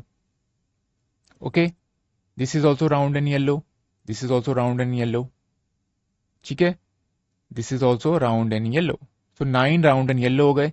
राउंड एंड ग्रीन देख लीजिए, वो 3 होंगे। ठीक है, तो आप देख सकते हैं यहाँ पे राउंड और ग्रीन आपको देखने हैं। तो वैसे तो आपने यहाँ पे ग्रीन देख सकते हैं, आपको देखना है राउंड कौन से हैं। क्लियर, तो आपको पता होना चाहिए रिसेसिव ट्रेट कौन सा है और डोमिनेंट ट्रेट कौन सा है यहाँ पे। तो डोमिनेंट ट्रेट कौन सा था यहाँ पे, डोमिनेंट ट्रेट था आपका राउंड और येलो। तो ग्रीन और रिंकल्ड कब आएगा, जब वो रिसेसिव कंडीशंस में प्रेजेंट होंगे। ठीक है, तो यहाँ पे क्या है, राउंड और ग्रीन। राउंड तो आपका हेट्रोजाइगस कंडीशन और होमोजाइगस कंडीशन दोनों में अपीयर होगा, ग्रीन आपका रिसेसिव कंडीशन में प्रेजेंट होगा। तो अब ग्रीन को पहले आप सर्च कीजिए, ग्रीन कब होगा, जब आपका क्या आएगा, ठीक है, स्मॉल वाई। तो आपको स्मॉल वाई पहले सर्च करना है यहाँ पे। तो ये रहा स्मॉल वाई, ठीक है, तो ये ग्रीन हो गए आपके और ये राउंड हो गए। फिर स्मॉल वाई यहाँ पे दिख रहा है आपको, तो ये भी राउंड और ग्रीन हो गए। ठीक है, फिर स्मॉल वाई आपको कहाँ दिख रहा है, ठीक है, यहाँ पे, तो ये भी राउंड और ग्रीन हो गए। तो 3 आपको दिख गए, राउंड और ग्रीन। वैसे ही रिंकल्ड और येलो आप कर सकते हैं। येलो डोमिनेंट कैरेक्टर था, रिंकल्ड जो है वो रिसेसिव कैरेक्टर था। ठीक है, दोबारा देखें, रिंकल्ड जो था वो रिसेसिव, स्मॉल आर जब होगा तब रिंकल्ड होगा। ठीक है, तो स्मॉल आर को आपको सर्च करना है यहाँ पे। स्मॉल आर आप सर्च करते रहिए यहाँ पे। स्मॉल आर आपको यहाँ पे दिखा, तो ये राउंड और येलो हो गए, ये भी राउंड और येलो हो गए। ठीक है, और ये भी राउंड और येलो हो गया। तो आपको 3 ये दिखे, सॉरी रिंकल्ड एंड येलो, ये सारे रिंकल्ड एंड येलो हुए आपके। ठीक है, क्लियर। फिर नेक्स्ट है आपके रिंकल्ड और ग्रीन, तो ये सिर्फ 1 है, ये आपका रिंकल्ड और ग्रीन हो गया जो सिर्फ 1 है। ठीक है, रिंकल्ड और येलो भी आपको समझ में आ गया। रिंकल्ड के लिए कौन सा था, स्मॉल आर कौन सा था, स्मॉल आर यहाँ पे है, तो ये रिंकल्ड येलो हो गया, ये भी रिंकल्ड येलो हो गया। ठीक है, और ये भी रिंकल्ड येलो हो गया, तो ये 3 हो गए। तो आपको फिनोटिपिक रेशियो क्या मिली, 9:3:3:1। ठीक है, ये क्लियर है। तो ऐसे आप बता सकते हैं, लॉ ऑफ इंडिपेंडेंट असॉर्टमेंट को आप एक्सप्लेन कर सकते हैं by using the dihybrid cross. ठीक है, तो मेंडल ने 3 लॉ दिए थे, law of dominance, law of segregation और लॉ ऑफ इंडिपेंडेंट असॉर्टमेंट। अब लॉ ऑफ जो है डोमिनेंस है, वो क्या बताता है, so in a heterozygous pair, ये आपको हेट्रोजाइगस पेयर मेंशन करना बहुत ही जरूरी है, ठीक है। So in a heterozygous pair the dominant allele mask the effect of the recessive अलील।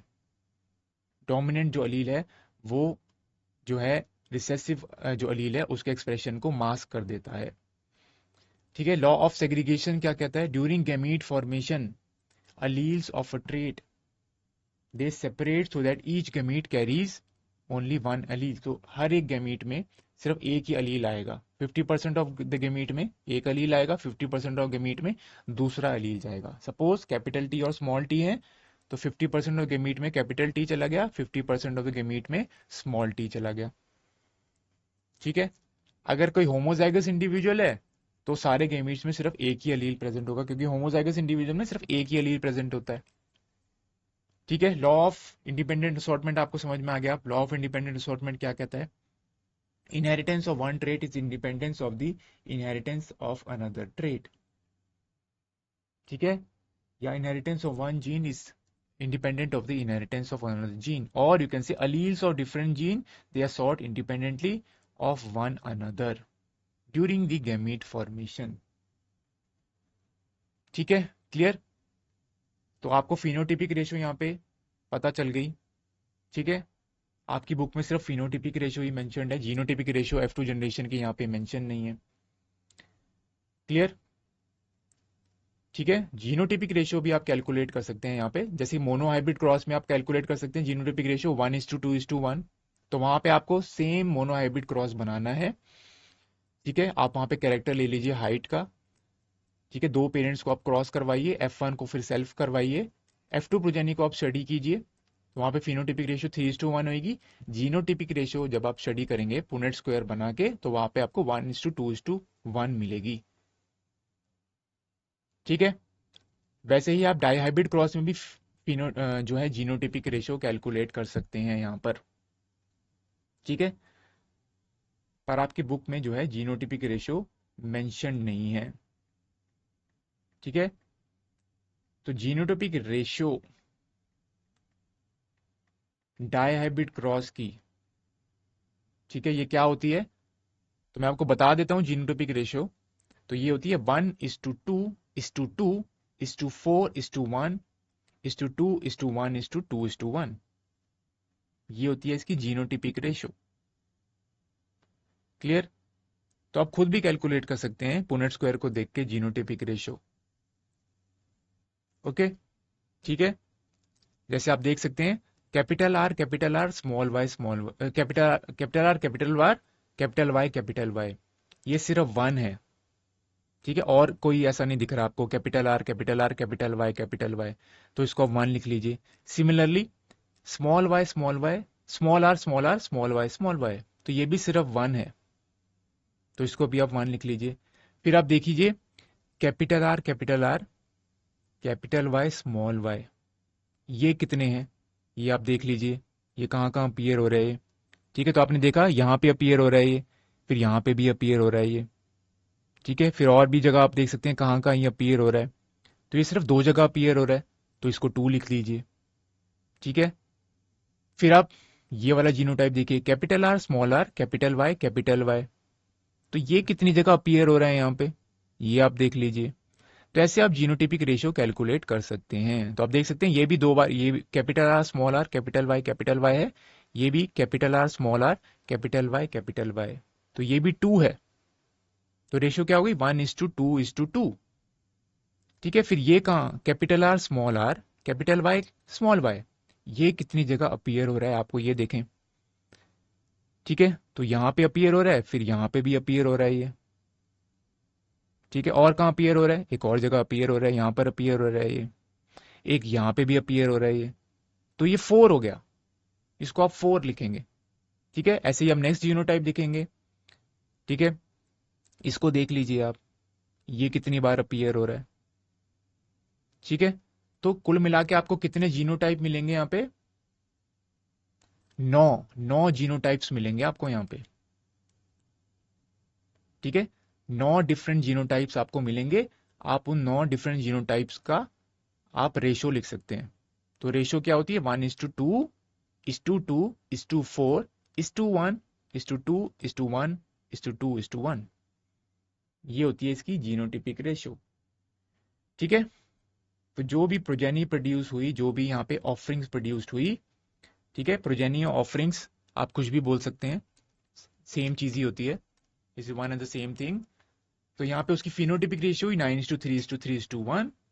ठीक है, क्लियर। और यहाँ पे न्यू कॉम्बिनेशंस बन रहे हैं यहाँ पे, क्लियर। तो आपने देखा यहाँ पे क्या हो रहा है, यहाँ पे राउंड जो है ट्रेट वो हमेशा ग्रीन के साथ नहीं आ रहा, न्यू कॉम्बिनेशन भी बन रही है। राउंड जो है वो येलो के साथ भी कंबाइन कर रहा है, क्लियर है ये। ठीक है, this is because of independent assortment of the alleles of different genes, clear है। तो आज के सेक्शन में हमने क्या पढ़ा, आज हमने मेंडल्स के लॉस के बारे में पढ़ा। ठीक है, हमने मेंडल के बारे में पढ़ा। Mendel is known as the father of genetics, clear. इन्होंने पी प्लांट यानी कि पाइसम सटाइवम पे वर्क किया। ठीक है, फिर इन्होंने लॉ ऑफ इनहेरिटेंस दिए। तो आपको मोनोहाइब्रिड क्रॉस इसके बारे में पता होना चाहिए, डाईहाइब्रिड क्रॉस के बारे में पता होना चाहिए। ठीक है, फिर आप लॉ ऑफ डोमिनेंस और लॉ ऑफ सेग्रीगेशन दोनों मोनोहाइब्रिड क्रॉस को स्टडी करके बता सकते हैं। डाईहाइब्रिड क्रॉस को स्टडी करके आप लॉ ऑफ इंडिपेंडेंट असॉर्टमेंट बता सकते हैं। ठीक है, ये क्लियर है ये। ठीक है, अब जो बाकी के टॉपिक्स हैं वो हम नेक्स्ट लेक्चर में उसको कंटिन्यू करेंगे। मैं आशा करता हूँ ये जो लेक्चर है आपको काफी नॉलेजेबल लगा होगा। And thank you very much for attending this session. Will meet you in the next session. आपका बहुत बहुत धन्यवाद।